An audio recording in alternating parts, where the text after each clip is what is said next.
Saints Giants review the morning after, the day before. What a performance. I mean, all positives. You know, this was the four-quarter performance we've been asking for from the Saints. This was, first of all, I'm not totally sure what's going on with these ads that I'm being targeted for. Let's ignore the romper. Let's ignore the controversial snake sandal situation here. Okay, let's just ignore all that. Let's look at the box score here. First downs, 20-12. Total plays, they had more plays, but whatever. Total yards, 296 to 193. Yards per play, 5.1 to 3.2. Let's see, rushing. Neither team was great. 3.1 for us, not good. 3.8 for them. Time of possession, 33 to 26. Ladies and gentlemen, and 0 turnovers across the board. Ladies and gentlemen, this is what it's supposed to look like. If you look at this box score, it tells you the Saints won the game. And it tells you they won it pretty comfortably. Huge YPP, which is yards per play, distribution, or distinction. Huge total yards. We took care of the ball. We were efficient. Time of possession, dominant.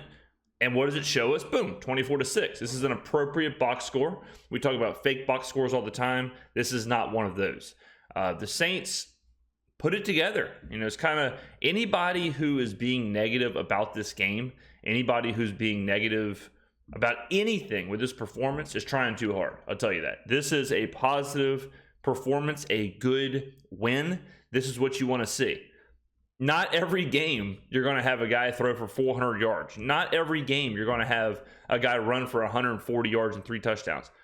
And honestly, you don't need that. You know, like you don't have to have the old school kind of indicators of success. You don't have to have 350 yards passing anymore. You don't have to have 130 yards running for your running back. You don't have to have a 10 reception, 120 yard game.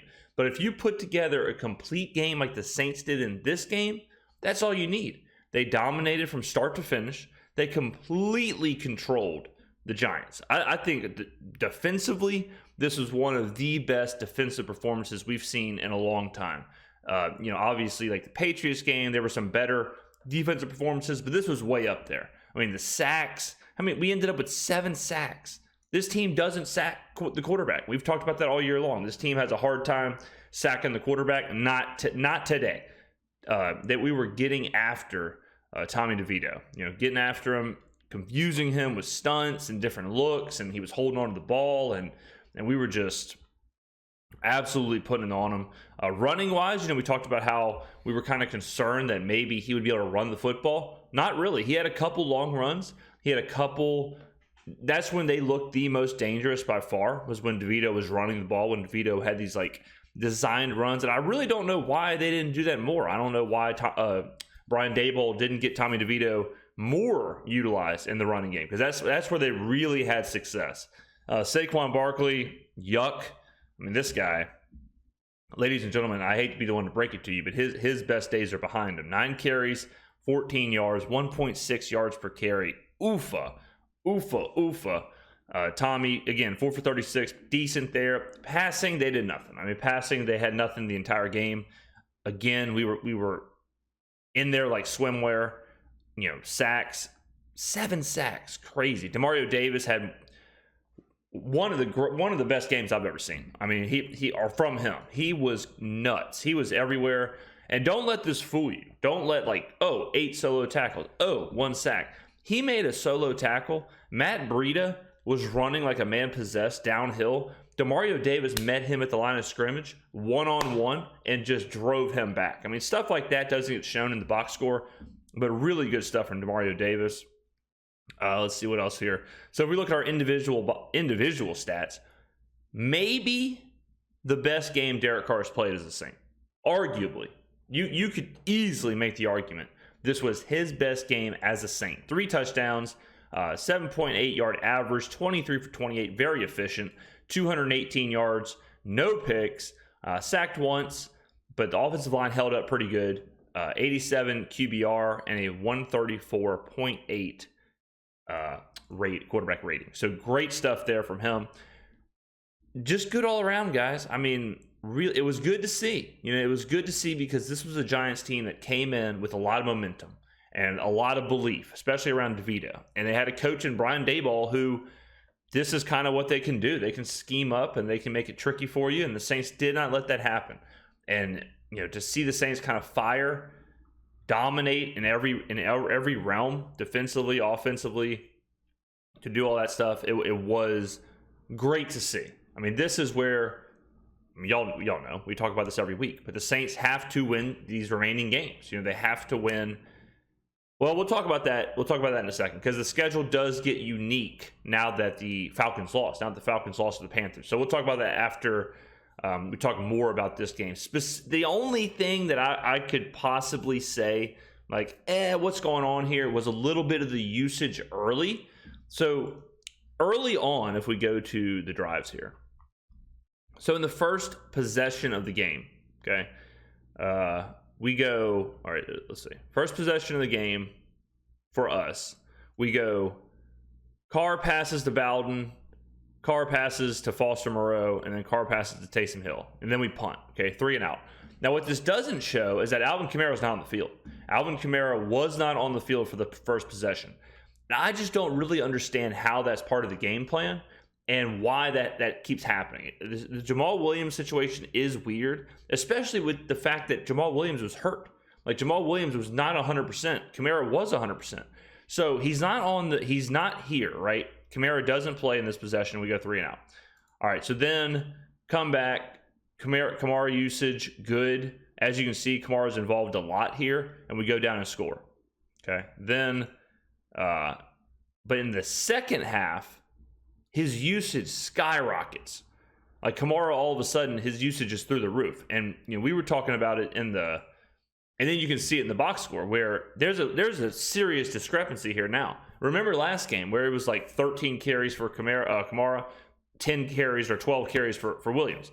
And we were kind of on that same track where we were going to see more Williams usage. And then something snapped, something flipped, and they got Kamara involved. 16 carries, 5 receptions. That's what we need to do. This is the snap share. You don't know how healthy Taysom is. He was coming off the injury. He only had 1 carry. But this is close. And then Carr, these are kneel downs. Don't factor in those 3 carries. But in the ideal world, this is it. Getting the ball to your playmakers. Kamara leads in carries, leads in receptions. Perfect. Do that. Let's not try and get too cute. Let's not try and get crazy here. Just get the ball to your best players. So I want to see more of this. Early on, I was a little bit concerned with the personnel decisions, but they did fix themselves. So I'm not going to harp too much on that. If anything, I'm going to give applause. If anything, I'm going to say it's a positive that we kind of started to go down that road. Said, oh, hold on. Let's revert back to what we should be doing, which is giving Kamara the ball. A 4 yards average, so pretty decent on the ground for Alvin. And then receiving, he was a real threat receiving. He looked good. He looked great out there. He looked dynamic, and he looked fantastic. And it's a tip of the cap to Derek Carr that this was his best game as a Saint. Not that he had 500 yards passing or anything, and you look at his wide receiver core, it's crazy how shallow they are now with the injuries. Olave missed this game. Rashid is back, but before the season, we were talking about, Chris Olave, Michael Thomas, Rashid Shaheed, that 3, that core wide receiver 3, throwing Kamara, that's as good of a skill position player package in the NFL. How that has changed when now it's Rashid Shaheed is your number 1 wide receiver, followed by A.T. Perry, Lynn Bowden, Keith Kirkwood. I mean, the Saints are struggling at wide receiver, which is another reason why I think in the draft, targeting Keon Coleman would be fantastic. Even if we went the LSU route and got Malik Neighbors or someone like that. But so fantastic game. 10 out of 10, 5 gold stars. Felt good in the dome. The fans were there. I didn't hear any boos. I saw some tweets about boos, but I didn't really hear any boos. Nothing that you wouldn't hear normally. Fans are going to boo during 3 and outs and stuff. But no one really was booing Derek Carr. They announced the offensive starters before the game.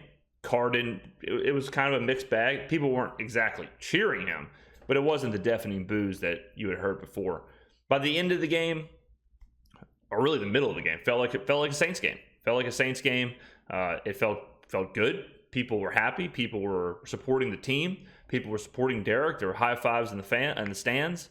Dome dogs, Bloody Marys were fantastic. Absolutely amazing Bloody Marys all throughout the game. So good stuff there. But what I was talking about with the schedule now, this gets interesting. Okay, so the Falcons lose to the Panthers. So all things considered, the Falcons have kind of sort of knocked themselves out of the NFC South. Barring something crazy happening, the Falcons are kind of out of it, which we figured they would be. We talked about that in a video on Sunday morning.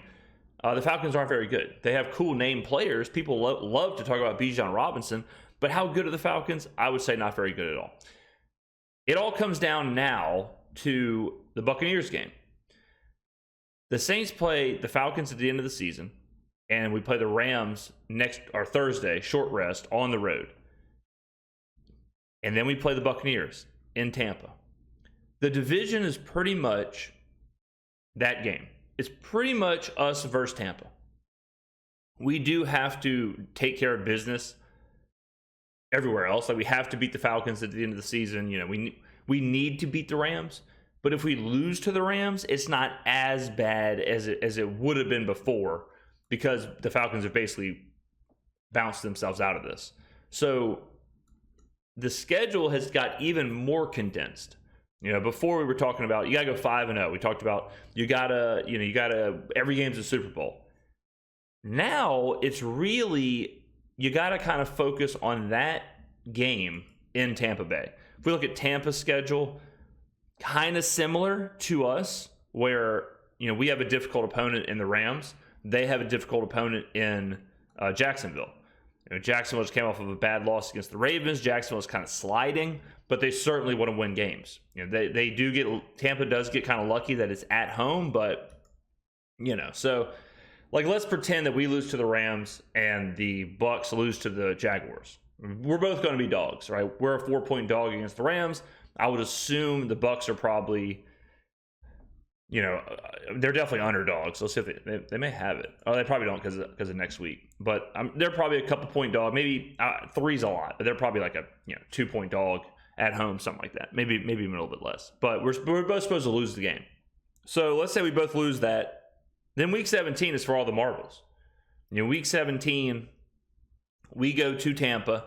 Whoever wins that game is in the driver's seat.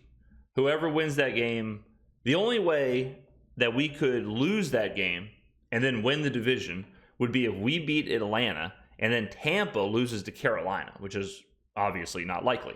So we have to hope for a Jaguars win this weekend, and then it's right there for us. I would say the 10-win dream, I would say, is less likely. What's more likely is a 9-win division champion. So a 9-win Saints NFC title, that's probably the most realistic outcome right now for the season. And then we would host, as of right now, we would host Dallas in the first round of the playoffs in the Superdome. So that's the situation. So it kind of shifted a little bit, I'm not going to lie, because if Atlanta would have beat Carolina, then we would have been in the same situation where now we're in a triple threat match. We need to beat the Rams. We need to beat Tampa. And then we were playing Atlanta for all the marbles. But Atlanta did themselves no favors. So that's the situation there. Really good stuff from the Saints. Feels good to get a 4-quarter win. Like, that was the thing. You come out of there and there's really nothing you can say. There's really nothing negatively you can say. Because even the negatives, like the personnel things, fix themselves. I can't sit here and be like, the personnel usage was ridiculous whenever Kamara ends up with twice as many carries as Williams. He leads the team in receiving and targets. That's pretty good. Hopefully Taysom gets healthier. Hopefully he gets a little healthier and he gets used more. But beyond that, fantastic. Fantastic stuff. Good to see it. Dominant performance. Great win. And it's something else we say. We talk about this a lot with every game, that not all wins are the same, not all losses are the same. This score looks similar. This was such a better performance than the Panthers game. Such a better performance. It's not even close. If you just looked at the score, you'd be like, oh, well, you know, it's kind of the same thing, right? Like, it's kind of not basically the same game. No, wrong. Not even close to the same game. This was way better of a performance than the Panthers. I would argue this is a better performance than the Bears game. I would argue this is one of the 3 best overall performances the Saints have had this entire season. So good to see it. Hopefully we're getting hot at the right time. Thank you for watching, ladies and gentlemen. I will see you in the next video.